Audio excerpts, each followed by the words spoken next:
So the whole idea of piggybacking, and I think just to make it very, very vivid for you, by the way, if you have any questions, just stop me, and if you need to discuss things, we can just take it as we go along. But if you think of the idea of Intel Inside, that makes it very vivid for everyone, because all Intel do is they brand themselves on their chips, which are inside computers.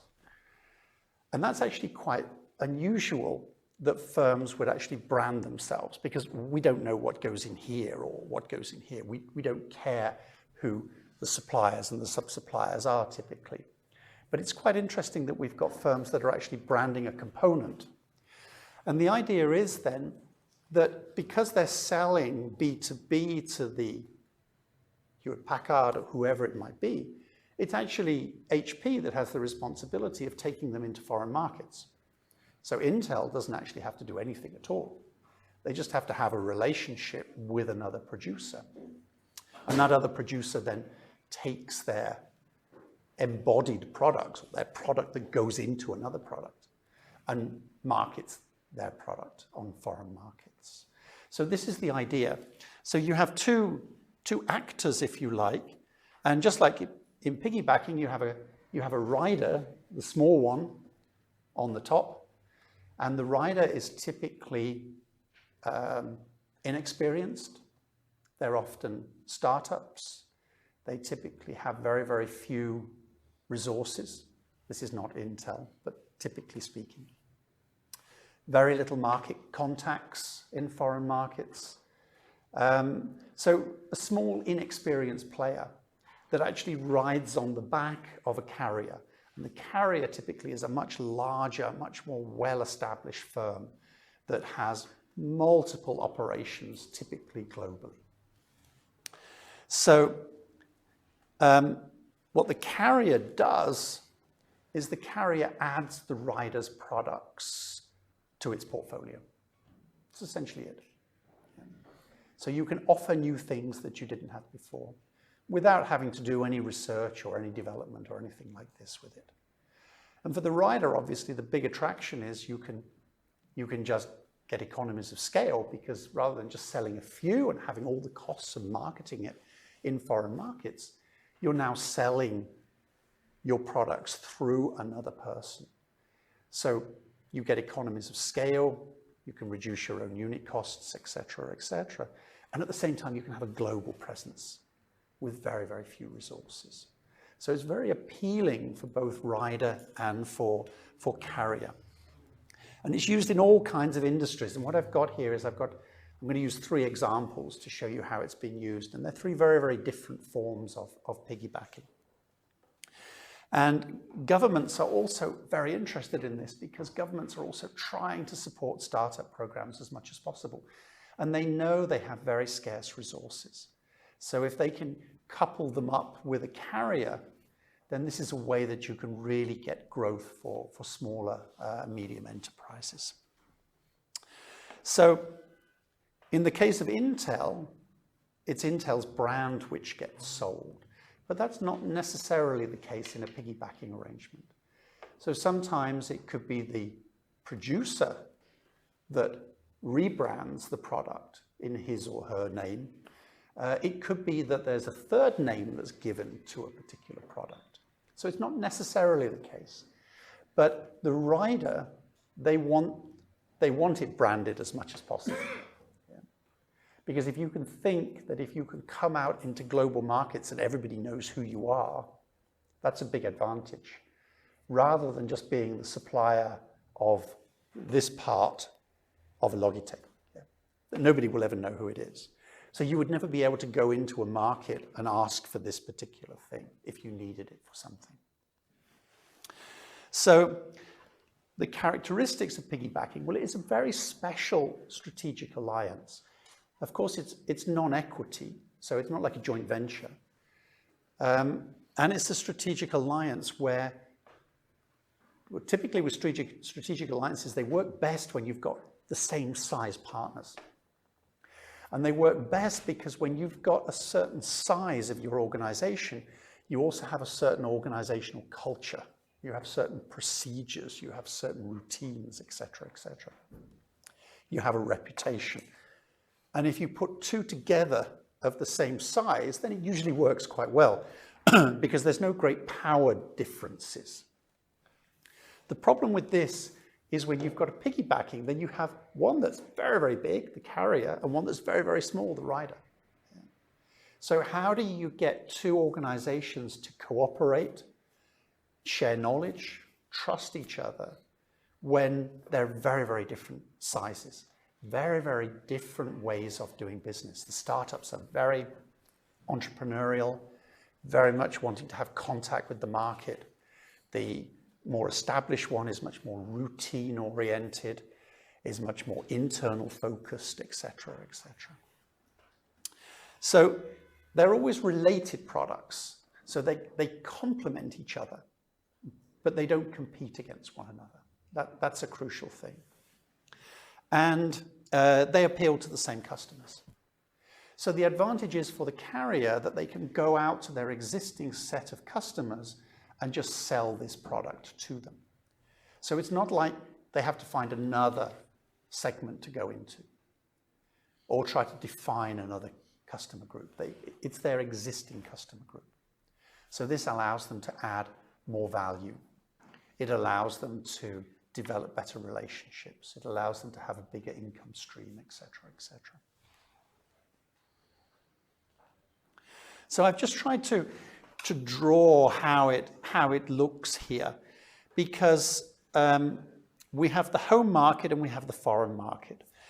And the rider typically sells to the carrier. So the carrier could become either an agent or a distributor for the rider.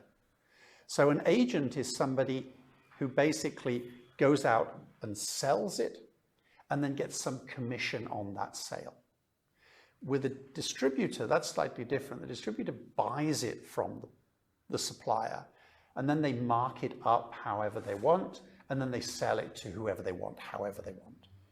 So the agent relationship is a much closer one. The distributor is a further away type of relationship.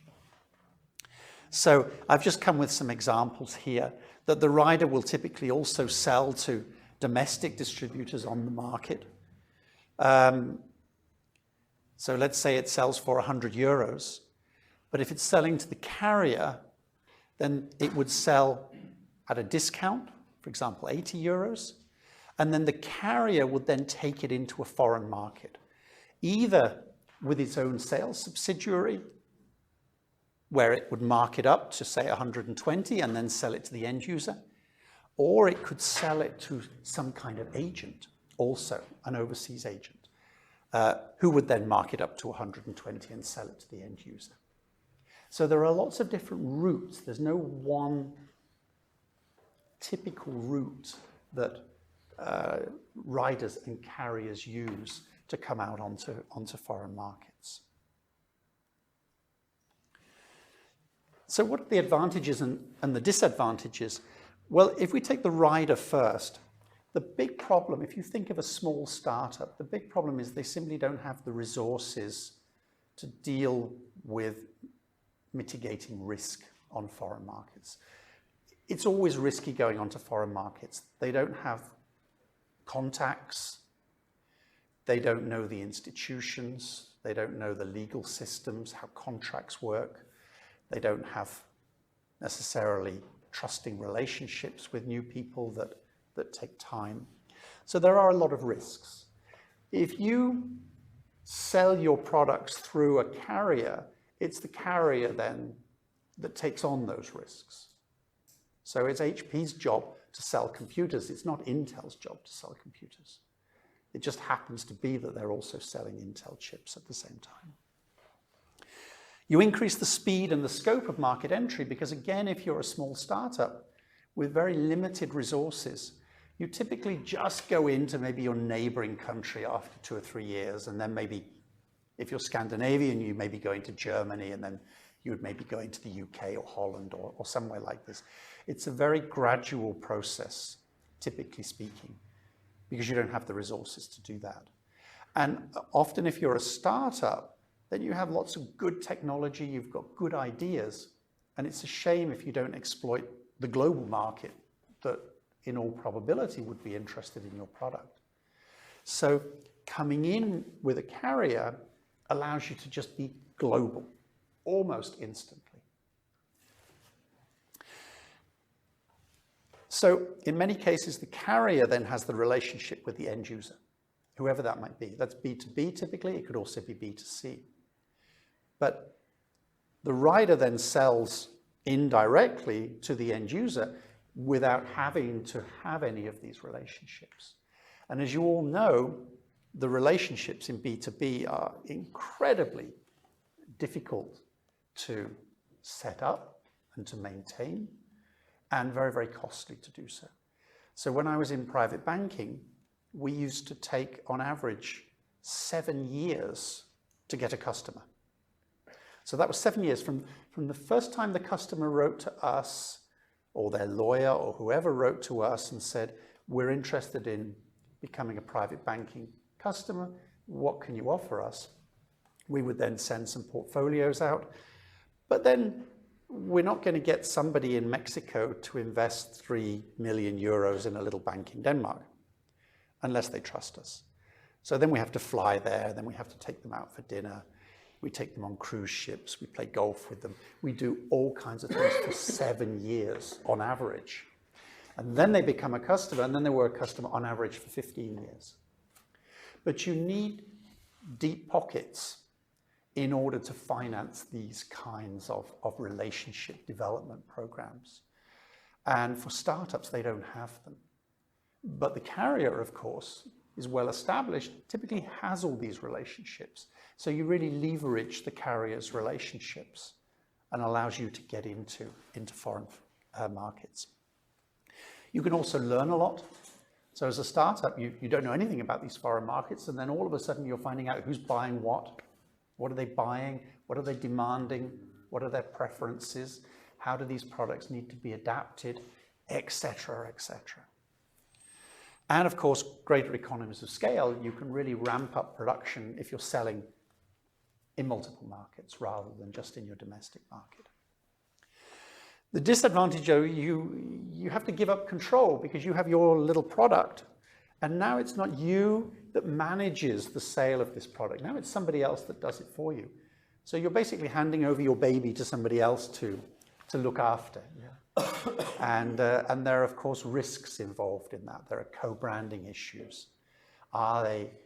Is your product being marketed properly, etc., etc. And as we'll see in the example in the article, this was really one of the areas where it went horribly wrong. It could well be that the carrier isn't committed to it, because the carrier often is a big player. They've got a wide portfolio of products. How are they going to be really interested in selling just yours? Yeah. So you have to make it complementary. You have to incentivize them as much as possible. But in some cases, that may not be enough. And again, the example from the article is that they just weren't committed. The incentives weren't there for them. And you need to be able to share your knowledge. That's the crucial thing. So when we talk about B2B relationships and co-development and co-creation, there's no way that Intel could just say to HP, oh, here are my chips. Or HP just saying, well, here's my computer, just produce the chip that you need for it. There needs to be an enormous amount of knowledge sharing across organizational boundaries.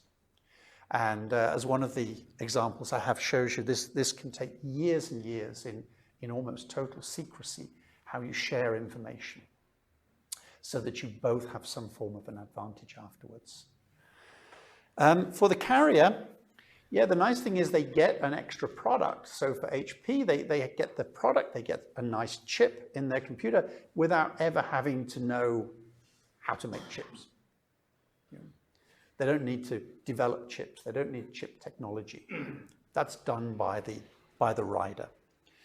And in many cases, if you've got relationships all over the world, it's quite easy then. You often have excess capacity. Yeah. You often have people that could just spend an extra 2 minutes with a customer and just sell some add-on and make some extra money while they're there. So it's a way that they can utilize their capacity better. Increases their margins, their turnover, of course, and they can also learn a lot about the supplier.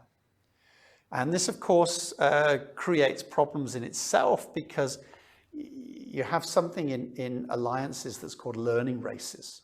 So we form an alliance, and you want to learn from me as much as possible without giving too much of your secrets away, and I want to learn as much from you as possible without giving too many of my secrets away. So we try to learn from one another as much as possible. And of course, if we both do that, it's like prisoner's dilemma. We don't learn anything because neither of us is willing to share with one another. So this is the big issue. How do you get firms in piggybacking to share knowledge with one another? Because typically, one is very small and one is very big. And people always know that if you share information, if you collaborate with someone, the person who you're collaborating with could be your competitor the next day. Yeah. Your reputation is tied up with that of the rider. So if the rider's not able to supply, if it's sub-quality parts, if the chips are not very good or whatever, then your reputation suffers. People don't think, oh, well, it was the chip that was really bad. They think it was the computer that was really bad. So you have to spend a lot of time on getting to know the partner that you're wanting to go into business with in this arrangement. So you need to spend time and make sure that the partner is the right one for you, that you've got trust between each other that allows you to share knowledge, and that crucially it's based on complementarities. So how can you complement each other rather than just doing the same thing? And for the rider, sometimes they have a product range. Even as a startup, they will have 2 or 3 different products or services. And it could be that the carrier takes them all on. It could be that they just take one of them on, for example. So it varies again. It could be that they take one of them on for one particular market, and they take a range of them to go into other markets. So there are lots of different models. There is a lot that needs to be negotiated anyway. So this is one example, and you probably haven't heard of Dalun. Dalun is, as the name suggests, it means great dragon. As the name suggests, it's a Danish company. And what they do is they make spring rolls. There's a long story. He came to Denmark in the 1930s as an agricultural student, and while he was studying, they had all the unrest in China, and he couldn't go back. So he just stayed in Denmark. And he was good at making spring rolls, and he started selling them in the streets like street food, even back in the 40s and the 50s. And then it's actually become a rather big company. So today they have factories in different European countries, and they make about 1.5 million spring rolls every day in every factory. 1.5 million. That's a lot. Yeah. So it's a Danish company? It's a Danish company, yes. On a daily basis? On a daily basis. And now they have just sold out, so they were 3rd generation, and the grandson sold out to a private equity firm. So now they've got, again, deep pockets that they can really, expand a lot overseas. Now, what was this about? Well, this was McDonald's that wanted to celebrate the Beijing Olympics in 2008 with a special Chinese week, they called it. And this Chinese week was going to have some kind of like lemon chicken and some fries. And then they thought, well, what else can we get that seems like Chinese food? Spring rolls. But the problem is, of course, that they needed a company that could ramp up production and produce millions and millions of spring rolls, because they were selling them in these small packets where there were 3 miniature spring rolls in a packet that went into this box with the chicken and the fries and everything. Yeah. So can you imagine doing this on a global basis, how many spring rolls they actually needed to have delivered to them. So they needed to choose a large player in the market, but Dalun is only a small player on a global market. There are actually lots of, for example, Dutch companies, especially Dutch companies that are very good at making spring rolls. Also a colonial thing. It goes back to Indonesia and the spring rolls from there. So they're a relatively niche player in this, and they are actually, these are their spring rolls down here. They've actually won awards for healthy eating.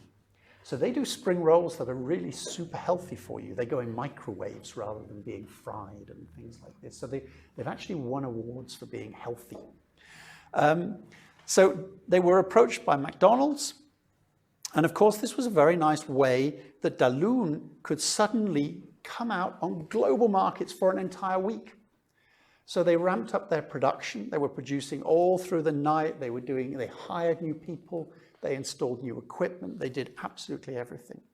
And they were a very, very good partner for McDonald's. But before they actually started, the big issue that they thought about was, well, this is great. I mean, we sell lots. We can increase our sales. We increase our turnover. But at the end of the day, what happens if somebody in Paris goes to a McDonald's and eats these spring rolls and thinks, wow, they were really nice? Or somebody does it in Paraguay, or somebody does it in Pakistan, or wherever. Yeah. They had no way of knowing who it was. They would just think it's McDonald's or just one of these faceless suppliers of McDonald's. So Dalun said, well, if we're to supply the rolls, we need to have our Great Dragon logo on the packet. And McDonald's initially refused, because McDonald's don't like the idea that, you know, they're just getting other suppliers together. They want people to think it's McDonald's, yeah, this whole franchise idea. And Dalun said, well, then we won't supply you. And there was simply nobody else that could have been able to get this very high production. So they had to go back to Dalun and say, okay, we'll accept the little dragon. And what Dalun did as a result of that was that they then started going into frozen foods, and they put these spring rolls in frozen foods and they sell them in supermarkets all the way around the world now. So it really has helped going through McDonald's. But yes, they came out into tens of thousands of restaurants all around the world for that particular week, without having any of the costs of doing that other than the production costs of supplying spring rolls. This is another example. This is a German firm, Dunaudio. Has anybody heard of Dunaudio? They're real top-end stereo systems, hi-fi audio systems. Now, what they found in a survey in the US years and years ago was, what are the most important things when people buy a car? And people said, oh, it can go fast, or it's a nice color, or whatever. The fifth most important thing was the stereo system. But the stereo system at the time, 15 years ago, was just a very simple little thing. It wasn't sophisticated or anything like this. What Volkswagen thought, well, what if we did something slightly different and we start building a car around the stereo system itself? Now, this was an interesting idea. Now, the problem a little bit with a stereo in a car is that if you think of your homes, you can just lift up a stereo and move it to somewhere else, yeah? You don't have wind going past you, and you don't go up and down. But when you're in a car, you have all of these things. So if you want to have really, really top quality sound, you have to have somebody who can take care of bumps, wind and traffic and noise, and be able to put it in somewhere that is in a very good position in the car. You can't just move it to somewhere else. It has to be designed very, very properly. So this was why Volkswagen thought, we want to be the first car company that actually takes a stereo system, high quality stereo system, and design the car around the system itself. So this was a very nice idea. it took them 5 years, actually, of working together. So they had a small team from Dunaudio, and they had a small team from Volkswagen. And they met on a regular basis where they were just the team members that met. Nobody else in the organizations knew that they were doing this. It was just completely in secrecy. And the idea was that they wanted to be able to share the information with one another without the fear that Dunaudio would then start selling to other car manufacturers, or Volkswagen would just think, oh, I'll just get somebody else, Philips or somebody else, to come in and produce it for me. So they needed to really share lots of knowledge about how to do this. And when you're sharing knowledge, you don't know what the outcome is going to be. You don't know if you're able to do this or not. You don't know how many years it's going to take you. But it took them 5 years to be able to do this. And the advantages, of course, for Dunaudio is instead of just producing speakers for homes that you put in corners of your homes, now they're selling them through Volkswagen, which was the world's leading supplier of automobiles, before they were taken over by Toyota after the scandal. But we're talking about hundreds of thousands of models being sold all around the world that have Dunaudio speakers in. You don't have to have it with a Dunaudio speaker in. You order it with a Dunaudio speaker. So when you get your Volkswagen, you can decide whether you have a Dunaudio speaker or not. You pay about an extra 17,000, 18,000 euros if you choose to have a Dunaudio speaker. So that's money that Volkswagen's making as an add-on to their sales price that their customers are prepared to pay for that experience. And of course, Dunaudio are selling hundreds of thousands of these all around the world. And the nice thing is, they've also got their logo there, as you can see. So people can relate to it. If they want a nice stereo system in their house, they can find out who the dealer is and go and buy it, etc., etc. So there are lots of kind of side effects, if you like, that come from selling through piggybacking. And for Volkswagen, it was a huge advantage. So when they had finally got it produced, they took out front page newspaper advertisements all across Germany to say, now we have teamed up with Dunaudio and we are bringing you the ultimate driving experience that you can listen to music and drive at the same time. And this, of course, was a huge advantage over their competitors, because it's not just something that you can just copy from one day to the next. Your competitors have to also then find somebody else. So Audi, for example, they found Bang & Olufsen, which is a Danish hi-fi one. And they entered an agreement with them. But that again took a couple of years before it actually could be finalized. So it gives the carrier, in this case, the carrier, a huge competitive advantage for a couple of years, a big window of opportunity, because you can't just share this knowledge with other people. Yeah? So for Dunaudio, it's been wonderful because they've got economies of scale. They've entered a new product market that they didn't know anything about. And now also they're starting going into other things, in this case, luxury yachts. So they're finding another segment where you've also got a small space and where the yacht is going like this and there's noise and seagulls and things like this. So this is also a rather nice way that the rider themselves have gone into new product markets and new segments as a result of this piggybacking relationship. And the last one, you talked about software, Etienne. The last one is about software development. And this was the basis of the article itself. So, as I mentioned, I didn't really know that much about piggybacking. It was just one of these things you talked about as an indirect export mode. But when this article came out, it was actually when this thesis came out, it was rather fascinating. So we felt, oh, we have to make this an article. This is all about life sciences. It's all the pharma industry.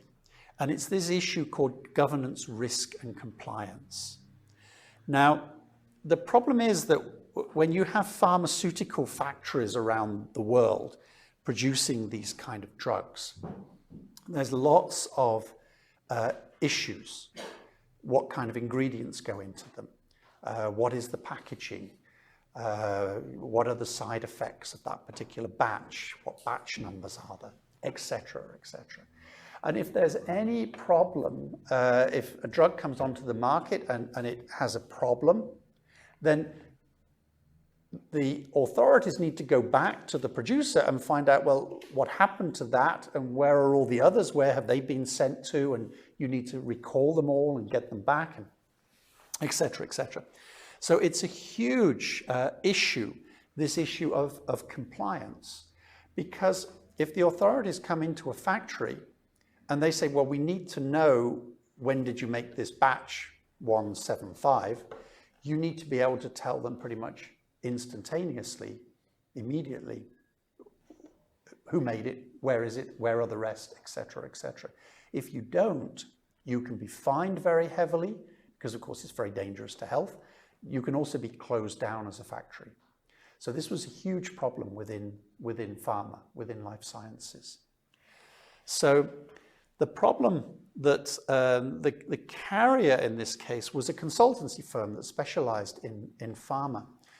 And they mainly sold manual systems.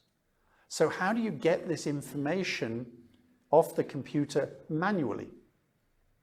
So you have to go and search for it. You have to find various files, etc., etc. It takes a long time. And you have human error. So what the Rider did, this was a small startup. They did niche, they did pharmaceutical, what's called GRC, governance, risk, and compliance. So this is everything that's automated. Yeah. So you have various programs that allow you to identify immediately what the batch is, what was in it, where it's gone, etc., etc. So you cut down the amount of time and you make things a lot safer. So you reduce the risk that your factory is going to be closed. So it has a lot of advantages for the end user. So this was the way that they went into business. And the carrier is a massive one with 1,700 employees. And the startup is just 25 employees. It's just a young startup. And all they did pharmaceutical.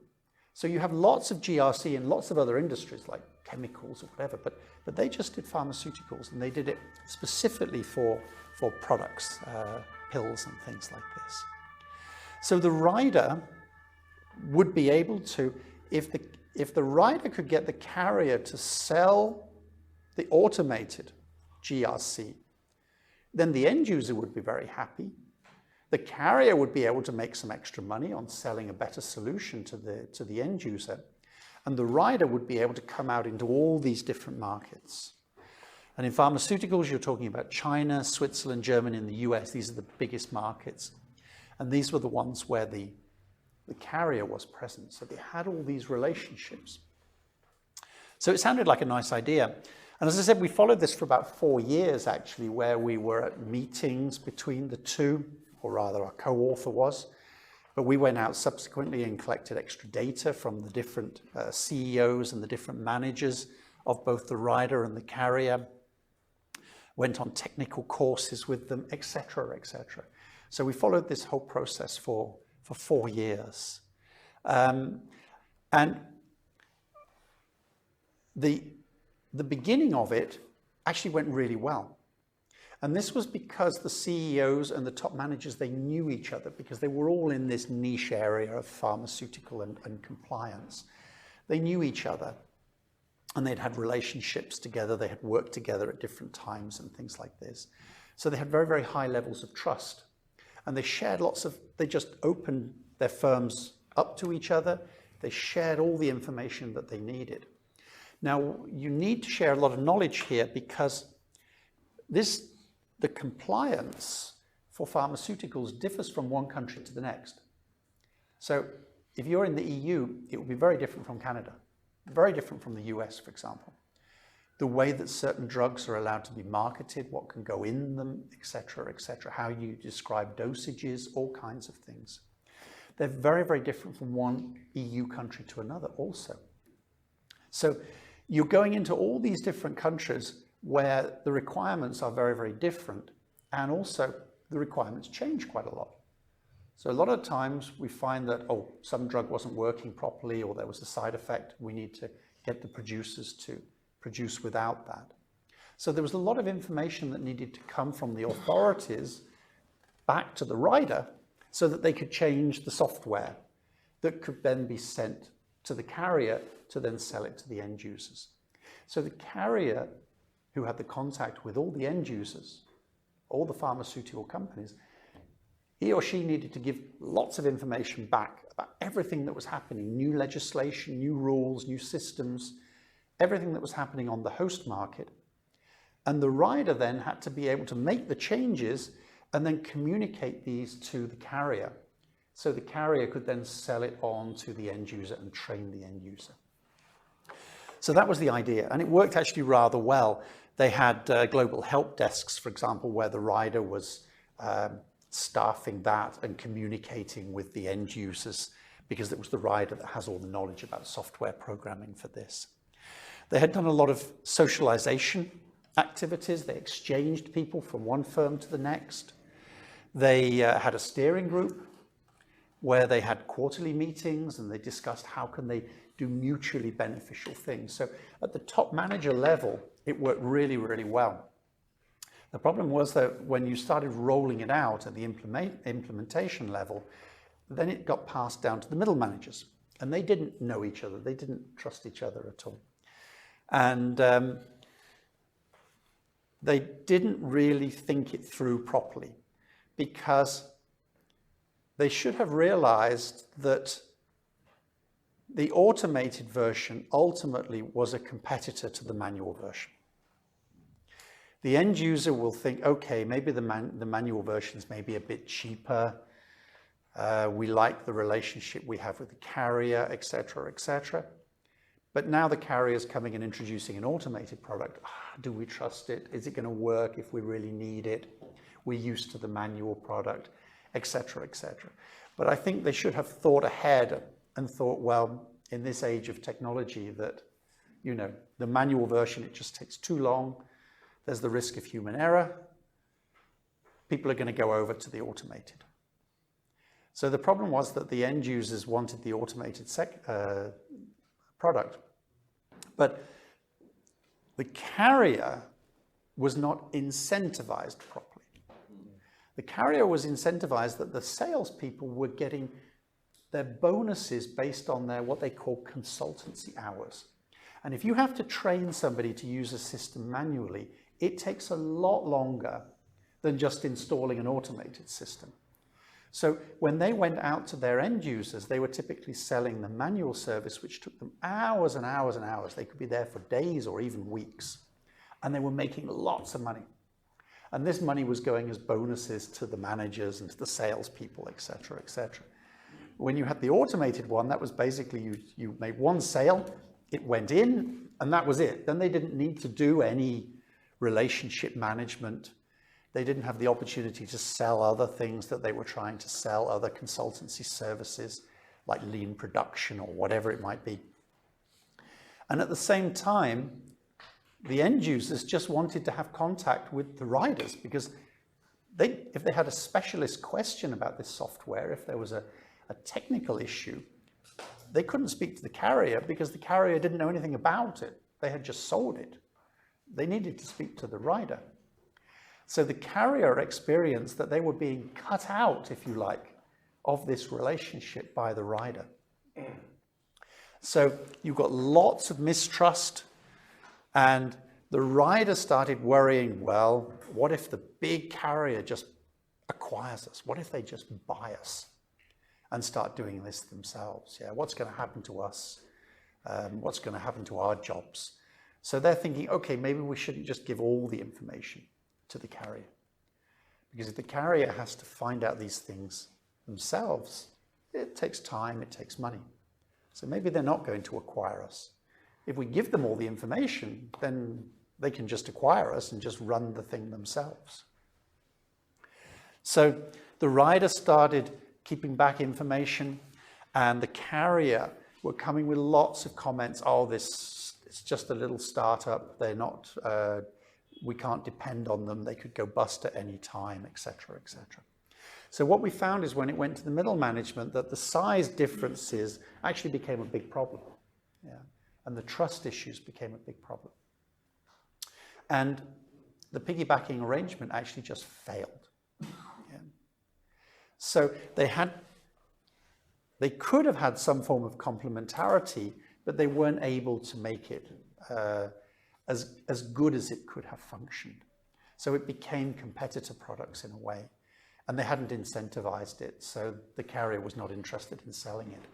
They had so few sales that they actually just scrapped the piggybacking arrangement and stopped. They don't have any relationship anymore. So that was a kind of an example of sometimes it doesn't work, you know. So it needs to be well thought through. What was the carrier software? Sorry? What carrier are we talking about? Software? It was Consulting firm. It was a consulting firm, yeah. It was actually a consulting firm spin-off of Novo Nordisk. Yeah. So, which is, you know, it's a big company. So but they did all forms of consultancy advice for the pharma industry. So that could be on things like packaging, it could be on production facilities, you know, supply chain, production methods, etc., etc. And one of them, of course, was this compliance. But the only product they had on their shelves was the manual system. And that they were making lots of money. But then new technology, it's like Uber or Airbnb, a new technology comes in, yeah, and it just disrupts the industry that you were in. So of course the rider should have thought so much more about, well, how can we incentivize them much more to sell our products, yeah. So I think there were certain elements there that were not very well thought through either by the rider or the carrier. But with the other examples, one was a short-term one, the Dalloon and McDonald's. They might never work together again. I don't know. They haven't done since. But then you have the example of Dunaudio and Volkswagen, which is an ongoing thing, which can last for years and years. So very, very different types. Yeah. So it's about